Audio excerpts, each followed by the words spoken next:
Philippe et sa femme Catherine sont apiculteurs dans les Pyrénées. Mais avec leurs abeilles, ils utilisent des méthodes un peu particulières. Pour les ruches, c'est important d'avoir des gestes doux, lents, pas brusques. Donc on relâche les tensions du dos, des épaules. Là, j'écoute le bruit des abeilles. Et j'essaie de percevoir comment elles vont, comment elles se sentent. On va vous montrer. Sans masque ni aucune protection, Catherine et Philippe sont aux petits soins pour leurs abeilles, persuadés qu'avec cette méthode, leur gelée royale sera de meilleure qualité. Alors, si vous récoltez une gelée royale d'abeilles qui ont été soumises au stress permanent, la gelée royale contiendra certains composants et sera d'une activité très différente de la gelée royale faite par des abeilles tranquilles, bien dans leur ruche. La récolte de la gelée royale est une opération délicate. Cette gelée, c'est en fait la substance que sécrètent les jeunes abeilles pour nourrir les larves de leurs futures reines. On en trouve très peu dans la ruche. C'est donc un élixir rare auquel on prête des vertus un peu miraculeuses. La gelée royale serait à la fois stimulante, fortifiante et euphorisante. On retrouve Catherine, l'apicultrice, et son équipe dans leur laboratoire. Vous voyez, là, il y a 303 grammes de gelée royale. C'est énorme. C'est la production de 10 ruches pendant 3 jours. Donc tout ça, c'est une récolte très précieuse. Et on va le mettre en tout petits pots de 10 grammes. 10 petits grammes qui seront revendus aux alentours de 15 €. Mais de la gelée royale, aujourd'hui, on en trouve sous de multiples formes. Parapharmacie, pharmacie ou magasin bio, les produits à base de gelée royale se multiplient dans le commerce. Pas facile de s'y retrouver et de savoir ce qu'ils valent réellement. Le professeur Bernard Descotte est l'un des rares scientifiques en France à étudier la gelée royale. Que choisir? Vous voyez, d'abord, il y a plusieurs propositions, des marques, et puis surtout des associations de produits. Vous avez gelée royale bio fraîche. Très bien. Apparemment, il n'y a que de la gelée royale. Pourtant, on voit qu'il y a du sirop d'érable, de l'eau purifiée. Pourquoi ajouter tout cela à la gelée royale, qui elle-même, je dirais, est un lait fantastique pour la vie de la ruche, et donc pour la vie de l'homme. Car attention, pour ce spécialiste, il faut avant tout consommer de la gelée royale pure et surtout fraîche pour bénéficier de ses vertus. Des vertus qui ont convaincu ce médecin d'en prescrire à l'hôpital. Ces effets sont multiples.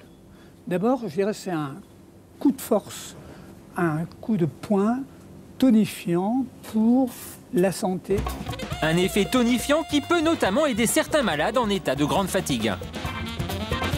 Alors dans mes prescriptions, personnellement, mes malades cancéreux ou soumis à des chimiothérapies ou des radiothérapies ou à des malades parfois qui ont eu des graves interventions non cancéreuses, je suis un prescripteur de gelée royale.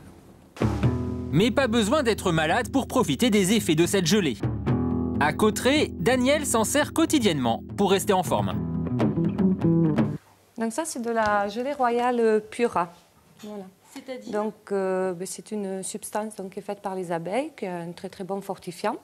C'est la nourriture de la reine, donc c'est un petit peu gélatineux, c'est blanchâtre. Chaque matin, Daniel en prend donc un petit peu à jeun.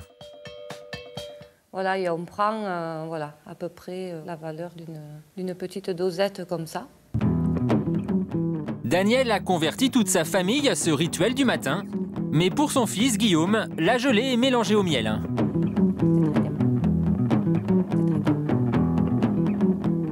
Guillaume ne prend pas la gelée pure et fraîche parce que c'est quand même un petit peu trop fort comme effet, c'est très puissant.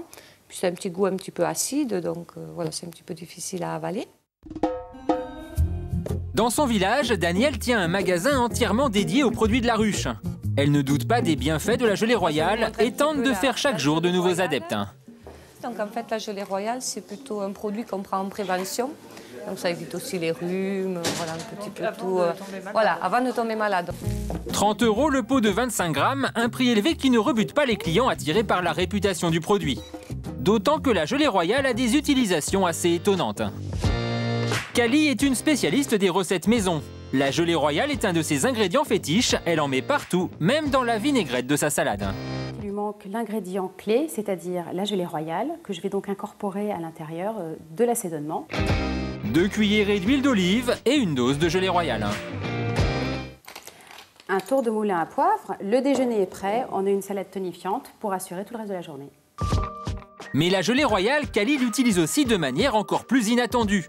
Elle s'en sert pour créer ses propres cosmétiques. Elle nous livre une de ses recettes.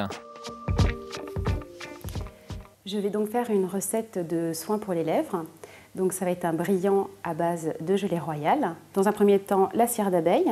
J'en mets 2 cuillères. Je vais prélever un petit peu de beurre de mangue. Du beurre de mangue ainsi que du beurre de coco. J'ajoute une cuillère de cire émulsifiante.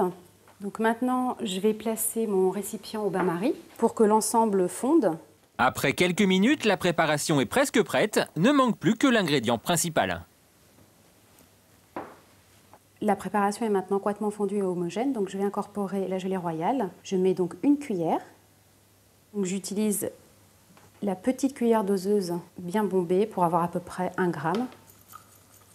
Et je vais couler ma préparation à l'intérieur pour obtenir donc un stick de rouge à lèvres. Il suffit ensuite de laisser le stick se solidifier pendant 24 heures. Si la gelée royale connaît un succès grandissant, elle est loin d'avoir encore révélé tous ses secrets.